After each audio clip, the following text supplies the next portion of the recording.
کہ مرنے والے کو یہاں سے کچھ ثواب پہنچایا جائے تو نہیں پہنچتا، یہ جھوٹی بات ہے۔ قرآن مقدس میں انبیاء کرام کی دعائیں موجود ہیں۔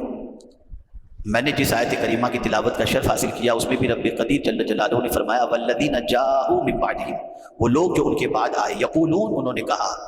کن کے بعد؟ مرنے والوں کے بعد، اس دنیا سے جانے والوں کے بعد جو لوگ آئے انہوں نے کیا کہا؟ ربنا اغفر لنا ولاخواننا الذین سبقونا بالایمان، اے اللہ ہماری مغفرت فرما اور ہم سے پہلے جو ایمان والے اس دنیا سے چلے گئے ان کی بھی مغفرت فرما۔ تو اگر دعا فائدہ نہ پہنچاتی ہو، کوئی عمل مرنے والے کو فائدہ نہ پہنچاتا ہو تو قرآن میں یہ آیت نہ آتی۔ تو یہاں سے پتہ چلا کہ مرنے والے جب اس دنیا سے چلے جاتے ہیں تو پسماندگان یعنی پیچھے رہنے والے اگر ان کے لیے دعائے مغفرت کریں یا قرآن شریف پڑھ کر ایصال ثواب کریں یا کوئی کار خیر کر کے تو اس کا ثواب مرنے والے کو اللہ عطا فرماتا ہے۔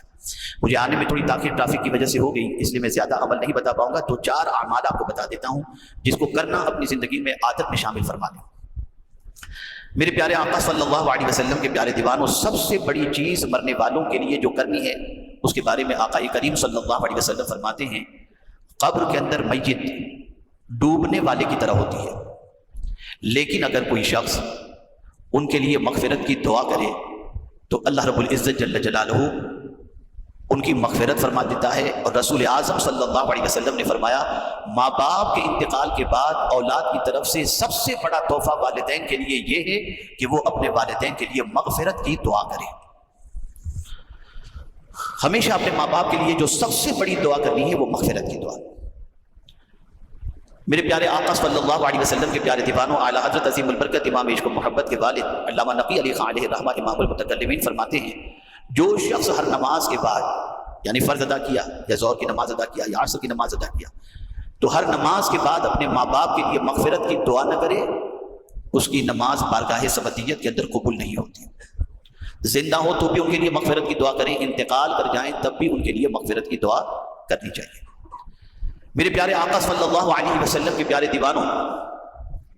حضرت مالک بن دینار رحمۃ اللہ تعالی علیہ فرماتے ہیں کہ ایک رات میں نے دیکھا، قبرستان میں حاضر تھا تو میں نے دیکھا کہ جتنے قبر والے ہیں سب کی قبر کو اللہ نے منور کر دیا ہے، قبر سب کی روشن ہے۔ تو مجھے حیرت ہوئی اور میری آنکھ لگی تو غیب سے ندا آتی ہے کہ کیا تو یہ جاننا چاہتا ہے کہ یہ مرنے والوں کی قبر کے اندر نور کیسے آیا؟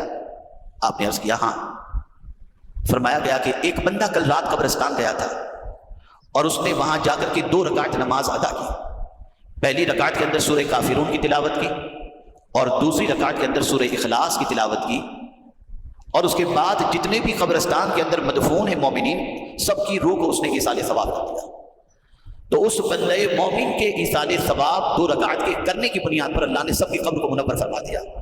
تو حضرت مالک بن دینار رحمۃ اللہ تعالی علیہ فرماتے ہیں اس کے بعد سے میرا یہ معمول رہا کہ میں ہر جمعرات کو 2 رکعت پڑھ کر مرحومین کے لیے مومنین کے لیے ایصال ثواب کرتا۔ ایک دن آقا کریم صلی اللہ علیہ وسلم کی خواب میں زیارت ہوئی تو رسول رحمت صلی اللہ علیہ وسلم نے فرمایا مالک بن دینار جا تیری بھی بخشش ہو گئی، اس لیے کہ جو میری امت کے لیے اتنا کرتا ہو وہ بخشش سے محروم نہیں رہ سکتا۔ یہاں سے یہ بات سمجھ میں آئی کہ میرے پیارے آقا صلی اللہ علیہ وسلم کے پیارے دیوانوں، ہمیں چاہیے کہ مرحومین کے لیے 2 رکعت نماز، اس لیے کہ یاد رکھیں ایک بدنی عبادت ہے، ایک مالی عبادت ہے۔ بدنی عبادت نماز، روزہ، یہ ساری بدنی عبادت ہیں، اور اسی طریقے سے مالی عبادت صدقہ و خیرات، زکوٰۃ، یہ ساری چیزیں مالی عبادت ہیں۔ دونوں عبادتیں، فرائض کے علاوہ دونوں عبادتیں، آپ زکوٰۃ ایصال ثواب نہیں کر سکتے، فرض نماز ایصال ثواب نہیں کر سکتے، لیکن آپ اللہ کے نام پہ کچھ نفل خیرات کرتے ہوں تو اس کا ثواب مرحومین کو ضرور آپ پہنچا سکتے ہیں، اس میں کوئی مذائقے کی بات نہیں۔ ایون یہاں تک کہ نفل حج بھی، اور میں یہ آپ کو بتا دوں رسول رحمت صلی اللہ تعالی علیہ وسلم کی حدیث سے یہ ثابت ہے کہ اپنے مرنے والوں کی طرف سے نفل حج بھی کیا کرو اور اس کا ثواب ان کو عطا کرو، اللہ تعالیٰ اس ثواب کی برکت سے ان کو بھی حج کا ثواب عطا فرماتا ہے، جس کو عام طور پر ہمارے یہاں حج بدل وغیرہ کہتے ہیں۔ حج بدل وہ ہوتا ہے جو مرنے والا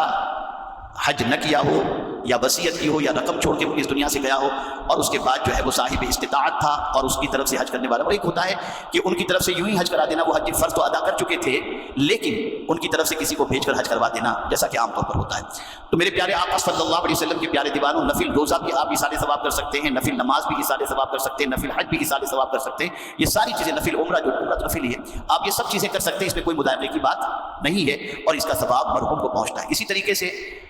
حضرت سعد رضی اللہ المولا تبارک و تعالی عنہ کی والدہ کا انتقال ہوا, جلیل القدر صحابی بارگاہ رسول صلی اللہ علیہ وسلم میں حاضر ہو کر عرض کرتے ہیں کہ یا رسول اللہ صلی اللہ تعالی علیہ وسلم, کیا میں اپنی ماں کے لیے کنواں کھدوا کر